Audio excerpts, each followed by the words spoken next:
જય Shri Krishna. Welcome to mother and daughter kitchen.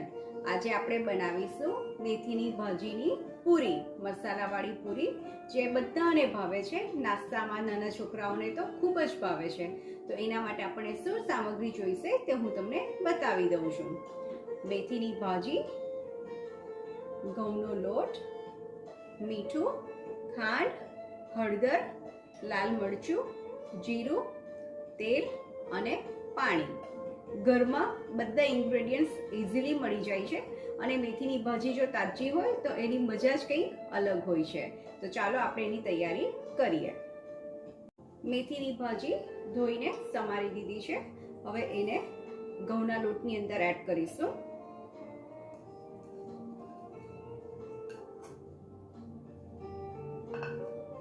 ખાંડ,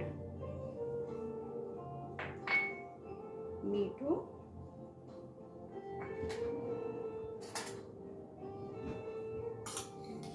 જીરું, લાલ મરચું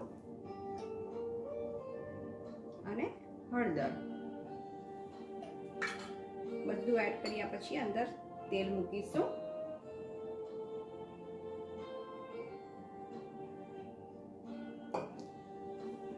બધી સામગ્રી મિક્સ કરીને આપણે લોટ બાંધીશું.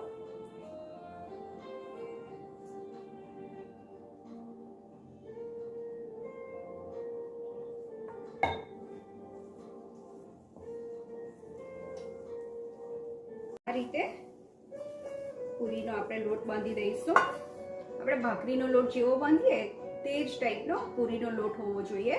અને હવે પૂરીના માટે લુવા પાડી દઈશું.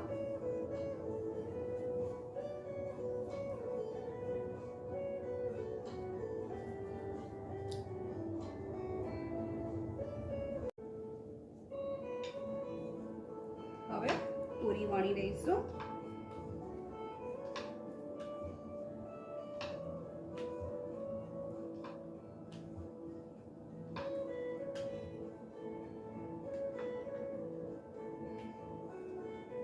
અને પૂરી ફૂલે નહીં એના માટે આપણે ચપ્પુના વડે પૂરીની અંદર કાપા પાડીશું અને પછી ધીમા તાપે તળીશું.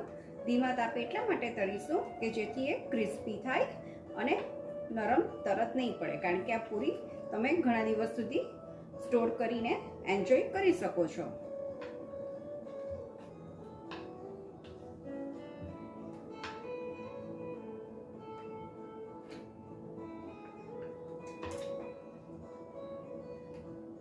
લોયામાં ઓલરેડી મેં તેલ મૂકી દીધું છે, જે ગરમ થઈ ગયું છે. તો હવે આપણે પૂરી તળી દઈશું.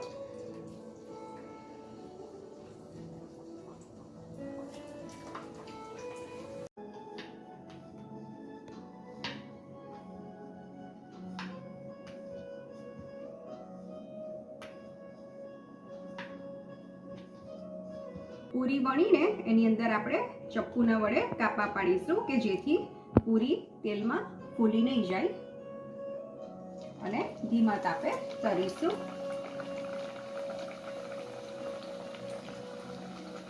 ગોલ્ડન બ્રાઉન થાય ત્યાં સુધી આપણે તળીશું.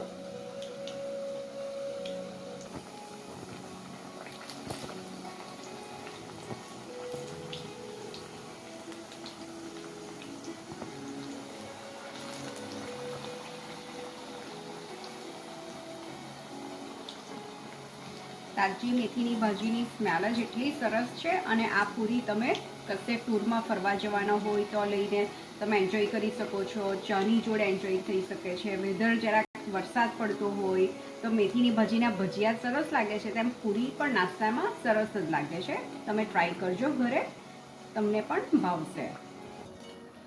પૂરી ગોલ્ડન બ્રાઉન થઈ ગઈ છે. હવે પૂરીને આપણે તેલમાંથી કાઢીને પ્લેટિંગ કરીશું. મેથીની ભાજીની પૂરી રેડી છે. Thank you so much for watching. Thank you so much for your time.